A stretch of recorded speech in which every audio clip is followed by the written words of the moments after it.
Now, I'm guessing that's the Stephen Chow's production company right there, the Overseas Limited. Yeah, yeah, it's been visible on a few movies. Yeah. Because I think I've not seen it on.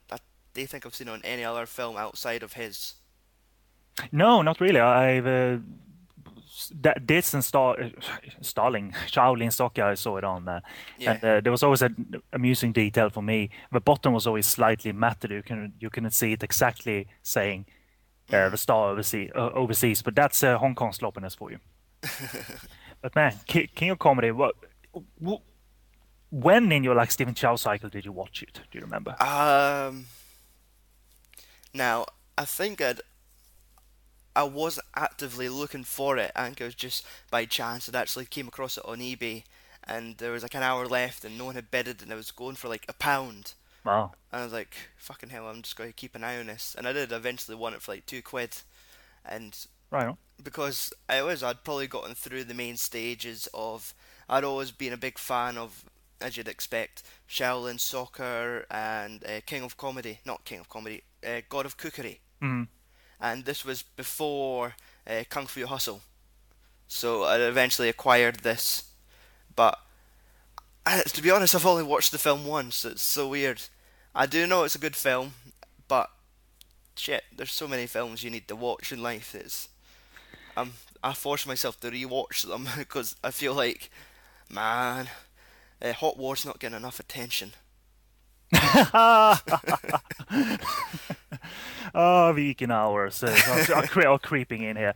Speaking of creepy, this is like a typically wonderful, silly opening to a Stephen Chow movie. And when his first Mhm. line outside of the dialogue he has with the water is "cat," between and when he's directing zombies, that in actuality outside of the camera does not look like zombies.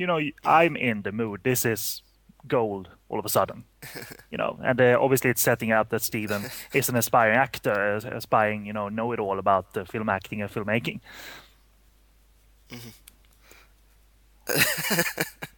Oh, I love these reactions. Well, it's plays this versatility, and his stick is on his head. He's abnormal was a great subtitle Mhm. within this.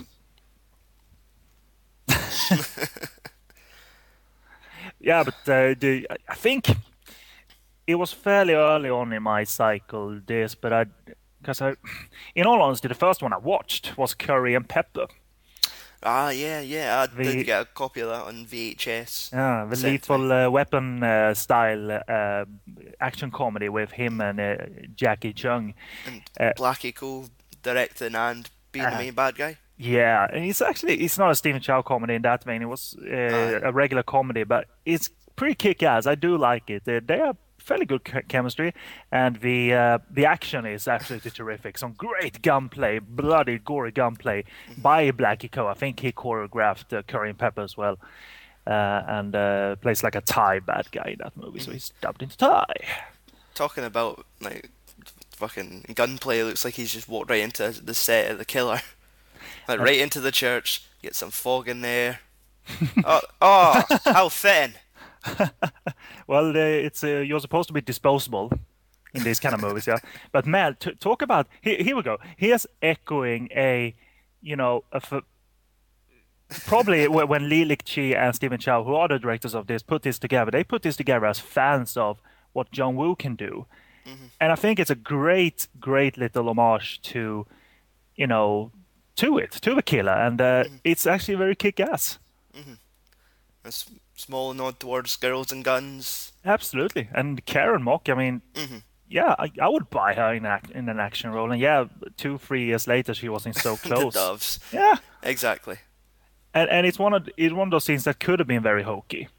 But I think the reason why it works is what I mentioned, but also that they go for it in terms of the Mhm. squibs and all of that. This is like a real scene that is going to be interrupted Stephen Chow style Ah, eventually. there we go. No one wins in that situation. No, that Not even the doves. doves are disturbing the scene. So I think if they would put their minds to it, Hogging the scene. cat.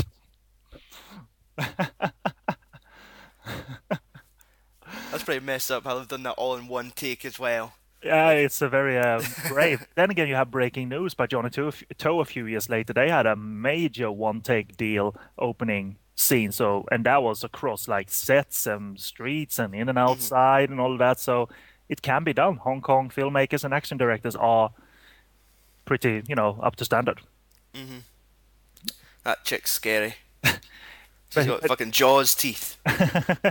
but here's the pretentious actor.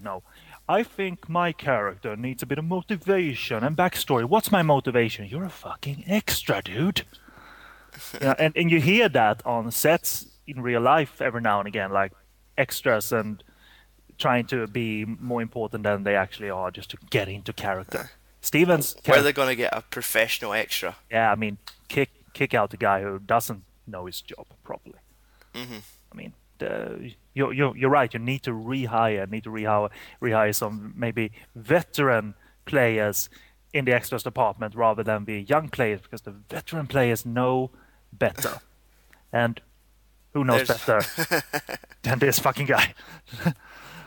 and he looks so fucking young as well. Just 1999. Oh, But look at him. That's professional, man. Yeah. Like, it's like he's coming fresh out of first strike. I mean, did you see where did you learn acting, man? I've entered you're a real genius.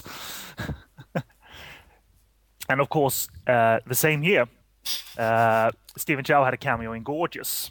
So Yes. they exchanged the cameos. I don't remember if this premiered during the Lunar New Year. I'm pretty certain Gorgeous did.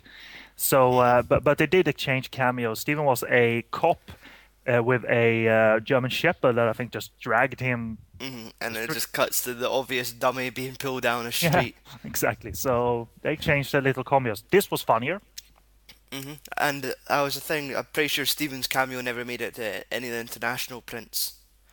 Correct. Like It was the short, UK short. DVD, he just wasn't there. No, and I can Because I can stand by that cut. yeah, exactly. Because at that time, it's not a well-known name. It's just this guy came in and got dragged off by a German Shepherd. Yeah, but still fun enough in that. So Hmm. I remember the reaction by the director when seeing Jackie's acting was one of those exaggerated uh, arms in the air, yeah, almost like I had an orgasm looking at how great acting is. So that's part of like the background exaggeration that this movie is, I think, is good at. And this movie, I think, has little or less of the dialogue-driven comedy. That's why I think this is more appreciated than many movies, many movies way back in the day that had more verbal-based commentary. Stevens movies, but that's a question. Did you ever feel like left out of a Stephen Chow comedy? Looking at, I don't get this. They're talking, they're having a laugh. Apparently, it's funny, but I'm not getting this. Did you ever have that? Um, no, I never become like they do talk about a lot of it's in the dialogue. There's even like a certain name for the style, but like Molotov, nonsense comedy, yeah, essentially. and there's a There's our first shot of nakedness in this movie. hmm Little boy nakedness. Yep. that guy So, must be in his late 20s by now. Um, but nah, the stuff never really like I would be completely unaware of it unless like all these fucking Bay Logan commentaries he mentions in interviews is brought up. But I wouldn't notice. The only times I actually really notice like people's fucking finding things more funny than me was when I was at the Terracotta Festival, and there was comedies and people were just laughing at points and it's like how, wait, what was that mm, funny for? yeah. And there was, is like, it's obviously people that are fluent with their Cantonese or Mandarin. Uh-huh. Like, there's maybe more, or if I can pick up more of the jokes, or like that shit's impossible for somebody that doesn't know the language. And even Sure. if you do, it's like, I reckon it might be localized. It might be like fucking this Chu Chow reference, and might be just fucking like digs at other dialects. And it's impossible also to translate sometimes, even if you do a good job, because you need to localize translation when overseas and all that, and it's bloody hard. Hmm. And I remember one instance where someone explained a verbal joke to me in a Stephen Chow movie too. Actually, one was Fight Back to School, where Steven and Umantat are walking out of an office. They're talking about aeroplanes, but apparently it's all a play on the words of masturbation or something like that. And the Right. subtitles reflect nothing of that. Absolutely Exactly. nothing of that.